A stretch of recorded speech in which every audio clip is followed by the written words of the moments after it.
Mubalik na kay mong papa ng hayo na pagbilang.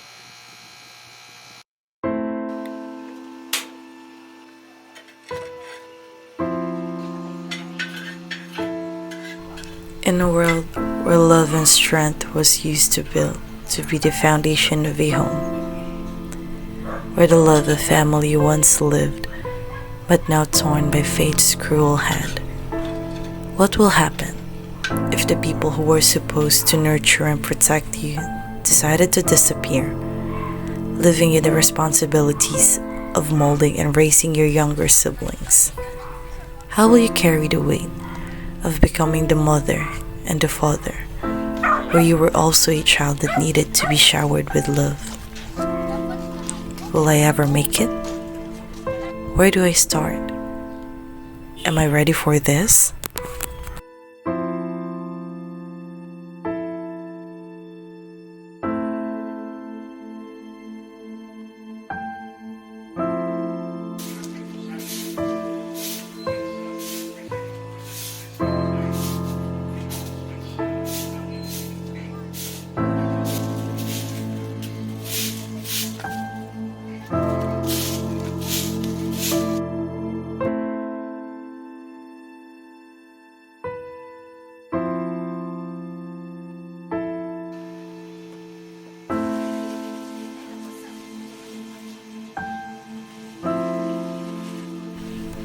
I have these questions in mind that at an early stage of my life, I am not sure if I can get all the answers.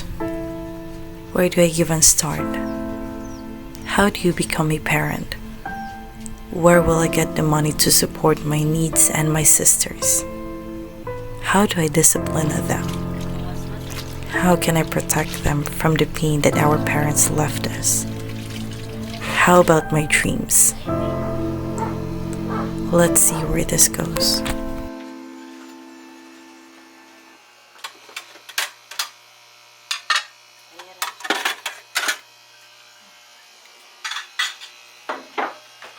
Te, magsayo ko karon te ah, kay mo ato ko hospital. Daw, bi ako niluto. Asa man si Angelica? Nasa iyang kwarto, natulog pa dito. Sige. Ako na lang yung hipusin. Ay, okay na te, kay mukhaon man to siya. Asa man ang oras mo uli? Unya pa siguro may gabi makauli. Unya Sige. ko hapon te. Sige, amping.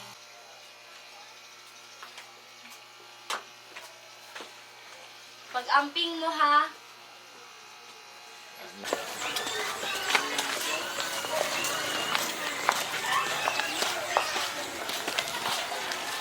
Unsa kay ang ano to ikabalos ni ate mo sa tanan niya gipang sacrifice sa tuwa.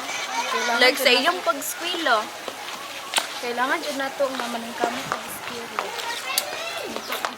Kailangan dyan na ito nga maningkamot ang espiritu. Sige lang, kabawi rin.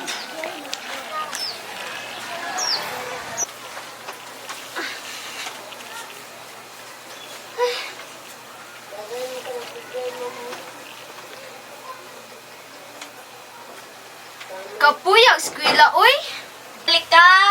Angelica, nag-prepare na ka dira? Di ko mo eskwela ate. Ano naman sad?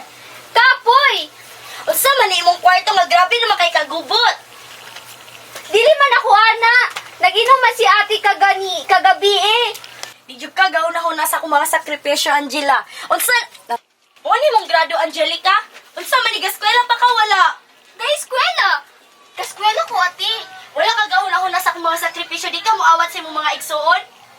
Unsa man ako awato sa ila? Ibiyaan na kita sa atong ginikanan tapos magingon anak pa ka. Ang gusto na makahuman kag eskwela tapos ingon ani lang among mabalaan. Daghan na kay mo ga eskwela.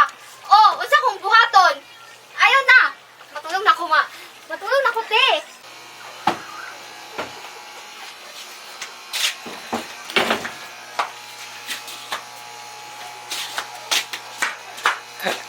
Binuan na jud kag eskwela, Angelica ha. Bisan diri ang ati magyaw-yaw gyapon ka. Sana oras wala wa pa ka uli ang duha. Di na to muli.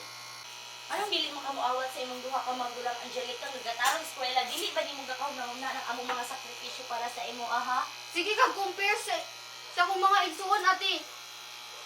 Kay dili mo kagatarong, tan-awa, gasay po na kagakaon ang bina imong cellphone bi. Ang bina imong Ay, cellphone bi. Isa na sa rin mong gikabuhangan dili. Uyab-uyab na dahil ka, Angelica. Nga 16 pa man ka. Eh, pag-buot, be! Kaunsa na sad mo. At manay inyong manghudo, di ka tanong eskwela. Gawayab-uyab pa, Jud. Angelica, isa rin problema. Anong gabuot man mo sa ako? Wala naging kay respeto sa imong ate? Asa man ka? Magsuyat ang tanan dire. Pirmi na lang ako sa'yo. Taga lang ako buhaton sa'yo sa inyo ha. Pag naa sila mama o papa, dili man tayo inani. Dili man ni inani ang pamilya. Ang tanan nga ginabuhat na mo, Angelica, is para rapod sa imuha. Di ba wala nagali silang mamag papa? Unta, masabtan ni mo among ginabuhat sa imo ha.